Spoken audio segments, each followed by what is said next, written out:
नमस्कार दोस्तों, स्वागत है आपका आज के मुख्य समाचारों में। दोस्तों यहां पर आपको देखने को मिलेंगी सुबह से लेकर शाम तक की तमाम बड़ी खबरें, मुख्य समाचार, ब्रेकिंग न्यूज अपडेट्स के रूप में। तो दोस्तों आप सभी लोगों से रिक्वेस्ट है, इस वीडियो को ज्यादा से ज्यादा लाइक और शेयर करें। तो दोस्तों सीधे चलते हैं आज की पहली बड़ी खबर की ओर। उत्तर प्रदेश में 1000 एकड़ में बनेगी film city. CM Yogi Adityanath के साथ बैठक में शामिल हुए सिनेमा के कई दिग्गज। जी हां दोस्तों, उत्तर प्रदेश में भव्य फिल्म सिटी के निर्माण की दिशा में योगी सरकार ने अपना कदम बढ़ा दिया है। मुख्यमंत्री योगी आदित्यनाथ ने मंगलवार को बॉलीवुड के दिग्गज कलाकारों और बड़े फिल्म निर्माताओं के साथ एक बैठक की। फिल्म सिटी के निर्माण के लिए राज्य में जगह चिन्हित कर ली गई है। यूपी में इस नई फिल्म सिटी का निर्माण 1000 एकड़ में होगा। लखनऊ में आयोजित इस बैठक में कई फिल्मी हस्तियां बैठक में शामिल हुई, जबकि कुछ बड़े नाम वीडियो कॉन्फ्रेंसिंग के जरिए जुड़े। इन सभी हस्तियों ने फिल्म सिटी के निर्माण में अपनी राय मुख्यमंत्री के सामने रखी। समझा जाता है कि अगले कुछ दिनों में योगी सरकार फिल्म सिटी के निर्माण के बारे में विस्तृत गाइडलाइंस जारी करेगी। आपको बता दें कि बॉलीवुड के कई कलाकार यूपी में फिल्म सिटी बनाए जाने की मांग लंबे समय से करते आ रहे थे। अब फिल्म सिटी बनाने की घोषणा से वे काफी उत्साहित हैं। इसके बाद दोस्तों जानते हैं अगली खबर। भारत के आगे झुका नेपाल, विवादित नक्शे वाली किताब पर लगाई रोक। जी हां दोस्तों, नेपाल ने उन नई किताबों का वितरण रोक दिया है जिनमें 3 रणनीतिक रूप से महत्वपूर्ण भारतीय क्षेत्रों को अपने भूभाग के रूप में दर्शाने वाले देश के संशोधित राजनीतिक मानचित्र को शामिल किया गया है।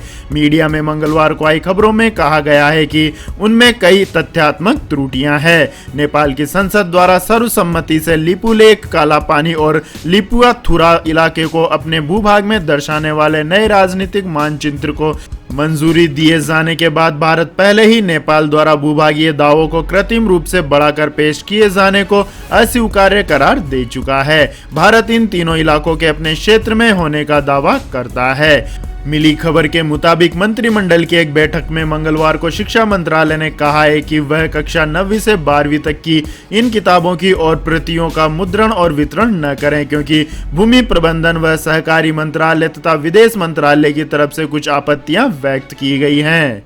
इसके बाद दोस्तों जानते हैं अगली खबर। प्रधानमंत्री किसान सम्मान निधि स्कीम के तहत 11 करोड़ किसानों के बैंक अकाउंट में पहुंचे 93,000 करोड़ रुपए।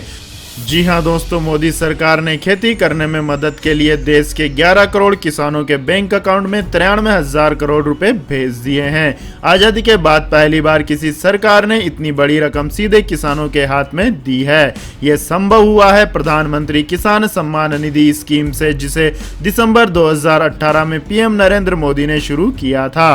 केंद्रीय कृषि मंत्रालय के सूत्रों का कहना है कि इस साल नवंबर तक कुल सहायता रकम बढ़कर 1 लाख करोड़ रुपए से अधिक हो जाएगी, क्योंकि पैसे भेजने का काम जारी है। खास बात यह है कि कोई किसान कभी भी इसमें रजिस्ट्रेशन करवाकर लाभ लेना शुरू कर सकता है। इसके तहत सालाना 6,000 रुपए की मदद दी जाती है। इसके बाद दोस्तों जानते हैं अगली खबर। भारत चीन सीमा विवाद पर जिनपिंग का बयान, देशों के बीच मतभेद होना सामान्य बात। जी हां दोस्तों, लद्दाख सीमा पर भारत चीन के बीच बीते करीब 6 महीने से तनाव जारी है। इस बीच सीमा विवाद को लेकर चीन के राष्ट्रपति शी जिनपिंग का बयान सामने आया है। चीनी राष्ट्रपति ने कहा है कि देशों के बीच मतभेद होना स्वाभाविक है। महत्वपूर्ण यह है कि मतभेदों को बातचीत और परामर्श के माध्यम से सुलझाया जाए। संयुक्त राष्ट्र महासभा में जिनपिंग ने कहा है कि वायरस पराजित हो जाए। वायरस के नाम पर किसी देश को कलंकित करने के प्रयासों को अस्वीकार कर दिया जाना चाहिए। भारत चीन सीमा विवाद पर उन्होंने कहा है कि 2 देशों में मतभेद होना स्वाभाविक है, लेकिन अहम बात यह है कि मतभेदों को बातचीत और परामर्श के माध्यम से सुलझाया जाए। चीनी राष्ट्रपति ने आगे कहा है कि चीन दुनिया का सबसे बड़ा और शांत प्रिय देश है। हम कभी भी अपने विस्तार या प्रभाव या किसी देश के साथ युद्ध की पहल नहीं करेंगे। हम बातचीत के माध्यम से अपने मतभेदों को कम करना जारी रखेंगे। इसके बाद दोस्तों रुक करते हैं अगली खबर का। देश के विश्वविद्यालयों और कॉलेजों में पहले वर्ष के छात्रों की 1 नवंबर से लगेगी क्लास। जी हाँ दोस्तों, देश भर के विश्वविद्यालयों और कॉलेजों में अंडर ग्रेजुएट और पोस्ट ग्रेजुएट की पहले वर्ष की पढ़ाई अब 1 नवंबर से शुरू हो जाएगी। विश्वविद्यालय अनुदान आयोग ने इसे लेकर नया एकेडमिक कैलेंडर जारी किया है। साथ ही सभी विश्वविद्यालयों से पहले वर्ष की प्रवेश प्रक्रिया को 31 अक्टूबर तक पूरा करने के भी निर्देश दिए हैं। इसके साथ ही पहले वर्ष में प्रवेश लेने वाले छात्रों की पहली परीक्षा भी मार्च 2021 में दूसरे हफ्ते में होगी। इस संक्रमण के चलते मार्च से ही बंद पड़े विश्वविद्यालयों में शैक्षणिक गतिविधियों को शुरू करने को लेकर यूजीसी ने प्रोफेसर आरसी कुलाहाड़ की अगुवाई में एक उच्च स्तरीय कमेटी गठित की थी, जिसकी सिफारिश के बाद यह फैसला लिया गया है। यूजीसी ने इससे पहले इसी कमेटी के सुझाव के आधार पर अंतिम वर्ष की परीक्षाओं को लेकर भी निर्देश जारी किए थे, जिसमें सभी विश्वविद्यालयों को 30 सितंबर तक अंतिम वर्ष की परीक्षाएं कराना जरूरी था। इसके बाद दोस्तों जानते हैं अगली खबर। दिवाली से लौटेंगे रेलवे के अच्छे दिन, सबसे ज्यादा बिहार से जुड़ी ट्रेनों की मांग। जी हां दोस्तों, आने वाले त्योहारों के साथ ही रेलवे के अच्छे दिन लौटने की उम्मीद दिख रही है। मौजूदा समय में भले ही रेलवे की ज्यादातर ट्रेनें खाली चल रही हैं, लेकिन दशहरा, दिवाली और छठ के समय कई ट्रेनों की सीटें फुल हो चुकी है। आम दिनों में मुसाफिरों के लिए 12,000 ट्रेनें चलाने वाले रेलवे फिलहाल महज 350 के करीब ट्रेनें चला रहा है। इसमें से भी कई ट्रेनें खाली चल रही हैं, लेकिन त्योहारों के समय इनकी मांग काफी बढ़ी हुई है और रेलवे जल्द कुछ और स्पेशल ट्रेनें शुरू कर सकता है। हालांकि आंकड़ों में यह पता चलता है कि जिन शहरों के बीच हवाई सेवा मौजूद है, वहां लोग ट्रेनों के बजाय फ्लाइट से यात्रा करना ज्यादा पसंद कर रहे हैं। इसके बाद दोस्तों जानते हैं अगली खबर। सार्वजनिक बसों और टर्मिनल को सैनिटाइज करने के लिए 56 करोड़ रुपए जारी किए गए। जी हां दोस्तों, सरकार ने मंगलवार को लोकसभा में बताया है कि इस महामारी के मद्देनजर सार्वजनिक परिवहन सेवा के वाहनों एवं बस टर्मिनलों को सैनिटाइज करने के लिए तथा जागरूकता लाने के लिए राज्यों को 56.32 करोड़ रुपए की आर्थिक सहायता प्रदान की गई। सड़क परिवहन एवं राजमार्ग राज्य मंत्री वीके सिंह ने लोकसभा में एक प्रश्न के लिखित उत्तर में यह जानकारी दी। उन्होंने कहा है कि राज्य सरकारों को सार्वजनिक परिवहन सेवा के वाहनों एवं बस टर्मिनलों को सैनिटाइज करने तथा इस महामारी को लेकर जागरूकता फैलाने के लिए 56.32 करोड़ रुपए प्रदान किए गए। मंत्री ने कहा है कि राज्य सरकारों को सलाह दी गई है कि वे सार्वजनिक परिवहन सेवा के वाहनों, बस टर्मिनलों और बस स्टॉप पर स्वास्थ्य संबंधी संदेश लिखे। इसके बाद दोस्तों रुक करते हैं अगली खबर का। भारत से लड़ाई चीन पर पड़ेगी भारी, त्योहारी सीजन में चाइना को होगा 40,000 करोड़ रुपए का नुकसान। जी हां दोस्तों, भारत और चीन के बीच तनाव शुरू होने के बाद प्रधानमंत्री नरेंद्र मोदी ने लोगों से अपील की थी कि भारतीय चीनी वस्तुओं का बहिष्कार कर दें। उसे पूरा करने की दिशा में काम शुरू हो गया है। तभी तो इस साल अप्रैल से अगस्त के बीच चीन से होने वाले आयात में 27.63% की कमी आई है। असली झलक तो दिवाली के आसपास दिखेगी, यह कहना है छोटे व्यापारियों के संगठन federation of all India trade यानी केट का। केट का कहना है कि भारत ने चीन और चीनी सरकार के मुखपत्र ग्लोबल टाइम को आईना दिखा दिया है। उनके लंबे चौड़े दावों के बावजूद अप्रैल से अगस्त तक की अवधि में चीन से आयात में उल्लेखनीय कमी आई है। यह कमी चीनी अखबार ग्लोबल टाइम्स के मुंह पर जोरदार तमाचा है, क्योंकि इसी ग्लोबल टाइम्स ने लिखा था कि चीन के सामान के आयात कम करने की भारत की हैसियत नहीं है। बीते 10 जून से ही केट भारत में चीनी वस्तुओं के बहिष्कार का एक बड़ा अभियान चला रहा है, जिसकी सफलता इस कमी से दिखाई देती है। इसके बाद दोस्तों जानते हैं अगली खबर। एसबीआई के 42 करोड़ ग्राहकों के लिए जरूरी खबर। 1 अक्टूबर से इस तरह के लेन देन पर देना होगा टैक्स। जी हां दोस्तों, देश के सबसे बड़े bank state bank of India ने एक टैक्स से जुड़ी एक जानकारी ट्वीट पर अपने ग्राहकों को शेयर की है।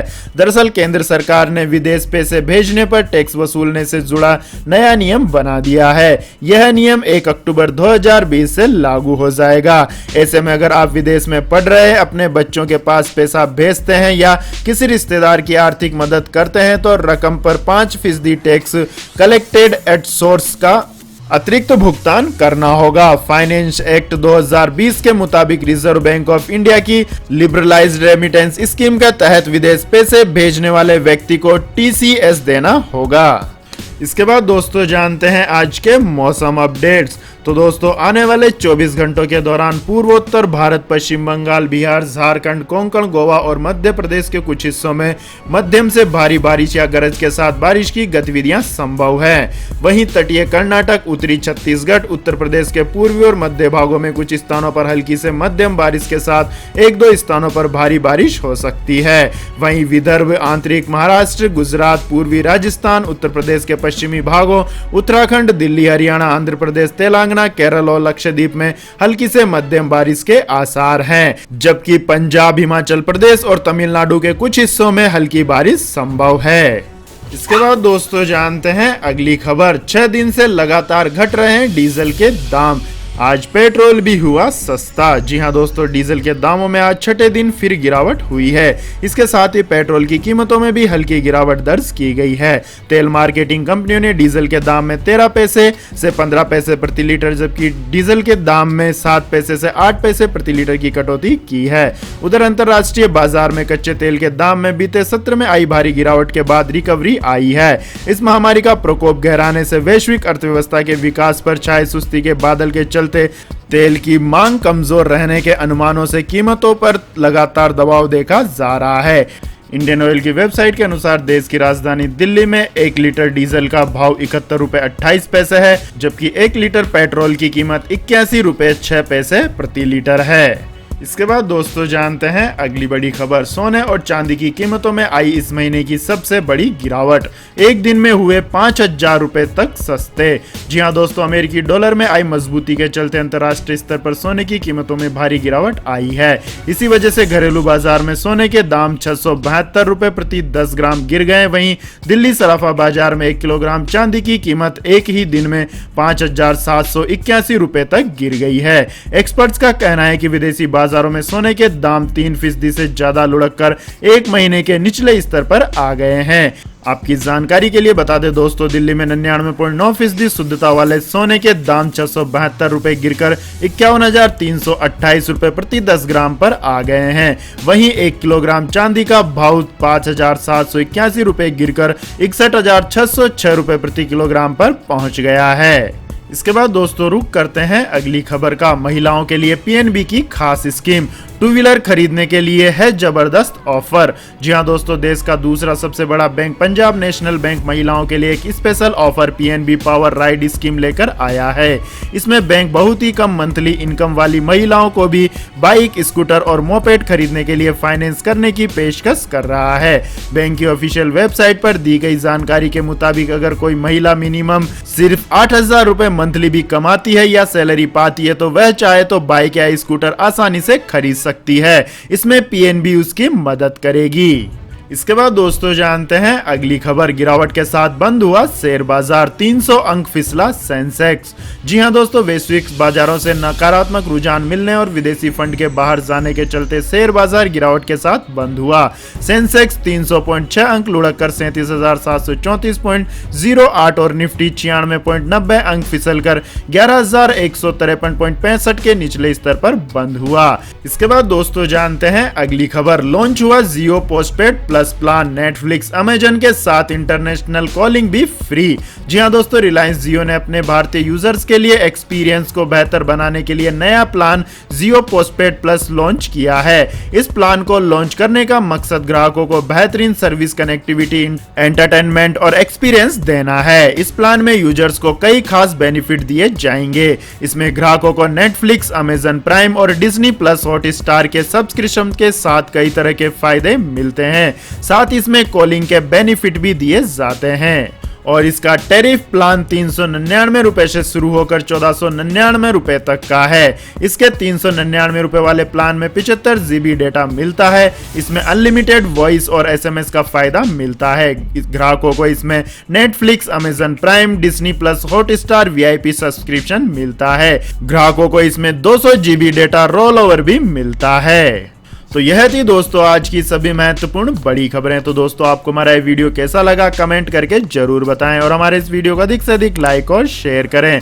साथ ही हमारे चैनल को सब्सक्राइब करके बेल आइकन का बटन भी दबा लें। धन्यवाद। जय हिंद, जय भारत, वंदे मातरम।